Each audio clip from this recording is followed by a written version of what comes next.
Welcome back, dear students.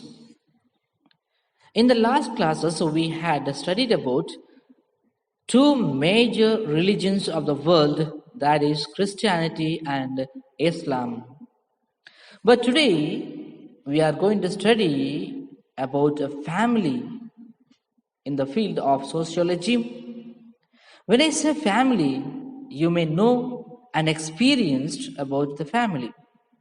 In this chapter, we are going to learn about the meaning of family, the characteristics of family, types of family, and the characteristics of joint family. Dear students, man has formed many social institutions. When I say institutions, an organization that fulfills the needs of human being. So, to fulfill the basic needs, man has formed several social institutions. Among these institutions, family is the most important one. Though family is a very small institution, it is the basic institution of the society. So, whatever the activities begins in the society, that should begin from the family. So that is why we say that a family is a basic important unit of the society. So the members of the family are the members of the social institution.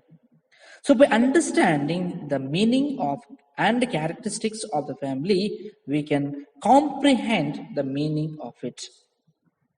So the word family is derived from the Latin word famulus. So the word famulus means to serve.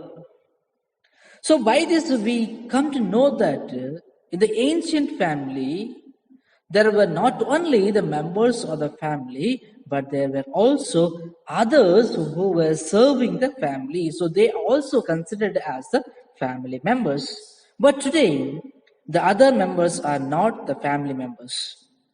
Now, family which have no children, but have only the father and mother, and the families that have adopted children are also called as a family. The relationship of the family members is determined by kinship. Kinship means a blood relationship.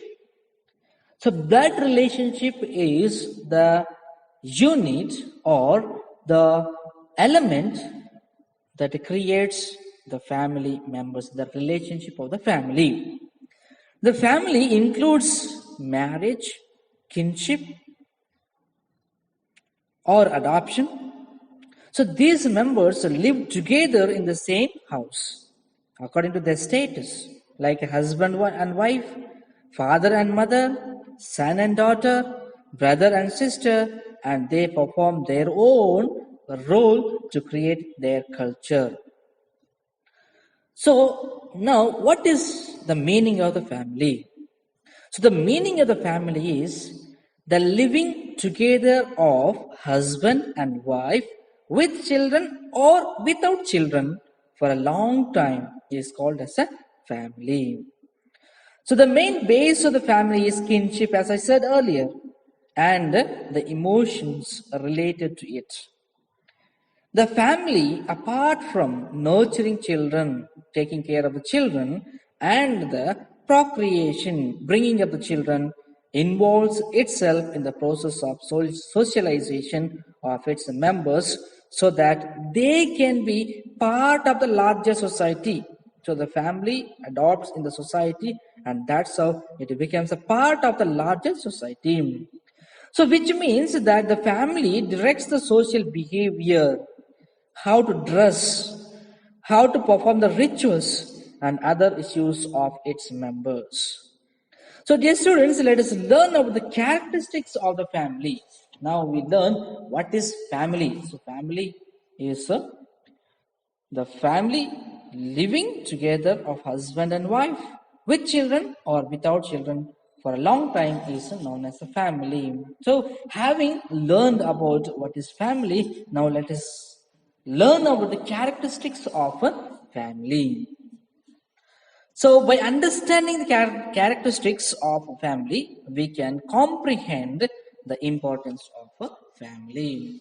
The first one is we have six characteristics, that is, family is universal. Second one is it is a basic unit for all social activities. Third one is a continuous responsibility and a social accountability. And the fourth one is a bringing up and nurturing. Fifth one is teaches social behavior, and the sixth one is it instructs the tradition. So now let us learn one by one in detail. So family is universal. By understanding the universal, we understand that it is not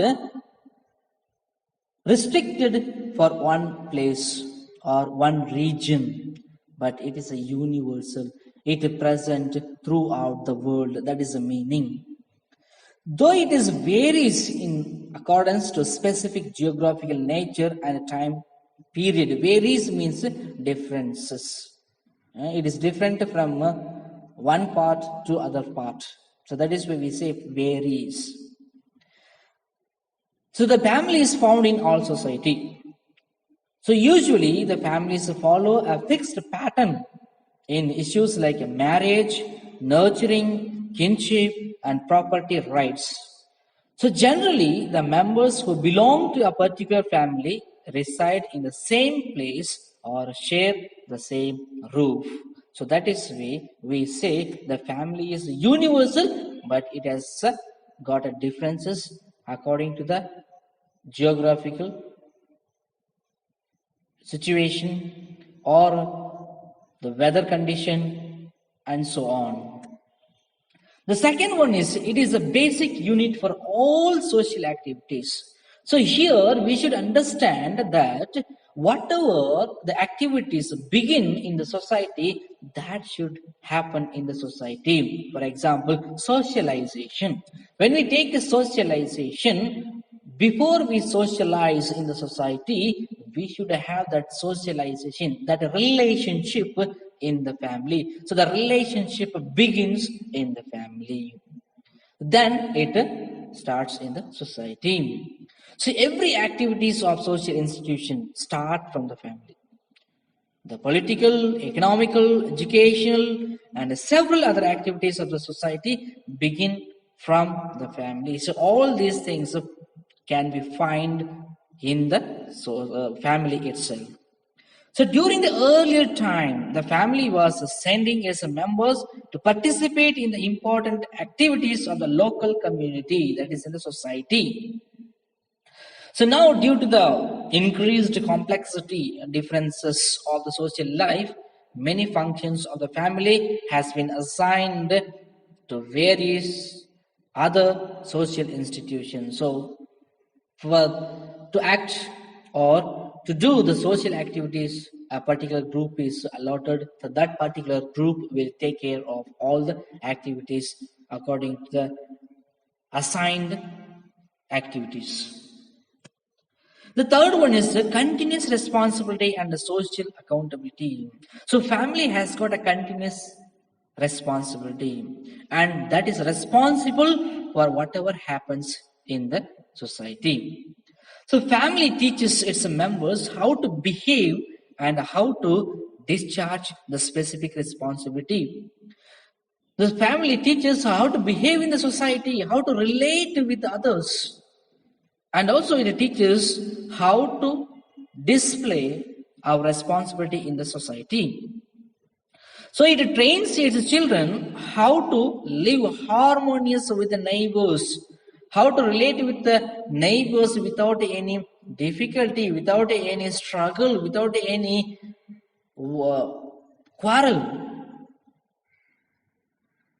So along with this, it also educates about a few social responsibility. For example, it educates on how to keep the drinking water sources clean and how to respect the people, how to keep the house clean and tidy. And all these things are necessary to have a continuous responsibility and a social accountability. And the fourth one is very important is bringing up and nurturing. The family creates the basic rights and responsibility with regard to children, and it also protects them. It creates the way to nurture and bring up the children and makes them literate. So it is a duty of the family to take care of the elders during their old age. So the fifth one is teaches social behavior. The childhood and adolescence are very important stages in the process of socialization. A child learns its mother tongue in the family. It understands the social life around it through the mastered mother tongue. So children develop as per the social situation around the family. The family teaches the children about the ways of interacting, relating with elders and the peer groups. The peer group means the same age group. So the family teaches the children about the ways of interacting the elders and the peer groups, as I said. So this means the social behavior, its demands and taboos indirectly control the children. The family controls the children according to their needs. The family teaches behaviors like friendship, freedom, security during childhood and adolescence, adulthood and old age also. And the last one is it instructs the tradition. So tradition in India is very important. So family includes several generations. So it introduces the kinship. It outlines the relationship between grandfather, grandmother, and father, mother, and siblings. And it differentiates what are the differences and what are the stages that they have. And it teaches that the grandparents make the first generation. The parents form the second generation and the children form the third generation. So in this way, it teaches the basics of tradition. So we have three types of a generation. That is the family of father, mother, and children is called as a two generation. Father, mother, and children. So they have got two generations. The family that includes grandparents, grandchildren, and parents. The family that includes grandparents, parents, and children is called as a family of three generations. The third one is the family that has grandparents, parents, children, and the grandchildren is called as a extended family. So in this way, family has got different generations. So dear students, we have learned so far what is family, the characteristics of a family. So these are some of the information that we have learned. Let us continue the types of family in the next classes. Thank you, dear students.